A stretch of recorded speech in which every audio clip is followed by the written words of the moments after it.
Halo teman-teman semua, di video kali ini saya dan Morris akan menjelaskan mengenai dasar permainan catur. Selamat belajar dan selamat menonton.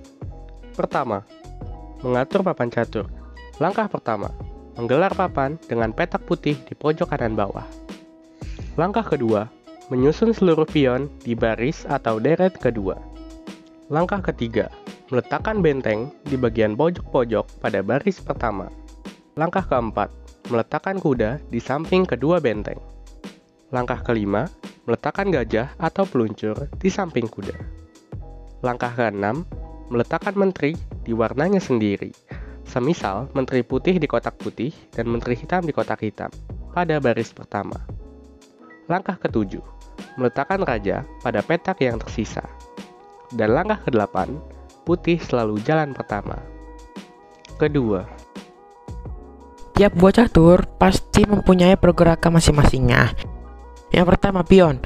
Pion dapat bergerak maju ke depan satu langkah jika pion masih tetap berada di tempatnya, atau bisa disebut masih belum digerakkan dari sejak early game, maka pion dapat bergerak ke depan secara dua langkah atau satu langkah ke depan. Lalu benteng.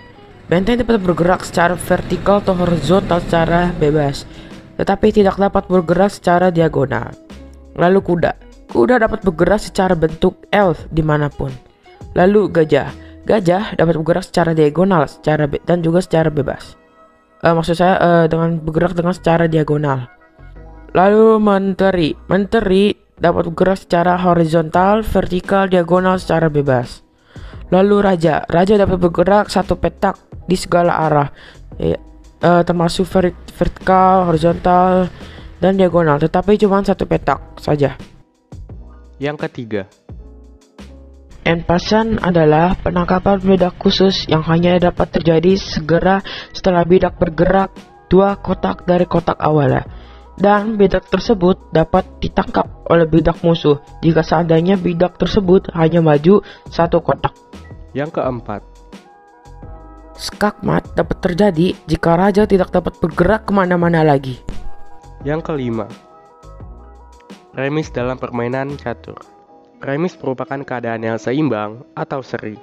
Terdapat beberapa bentuk remis yang terdapat di dalam permainan catur.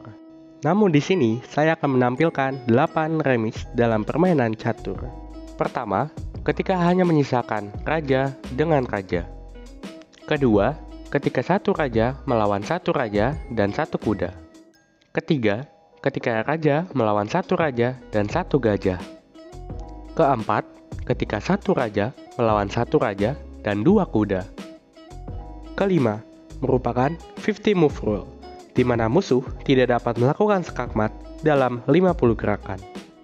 Yang keenam adalah 3-step repetition, di mana musuh dan kita melakukan 3 gerakan yang sama berulang kali. Yang ketujuh adalah stalemate, di mana tidak ada lagi langkah yang dapat dilakukan. Yang terakhir adalah kesepakatan. Hal ini dapat dilakukan ketika kedua pemain memiliki kesepakatan untuk remis. Sekian informasi yang dapat kami berikan. Semoga bermanfaat.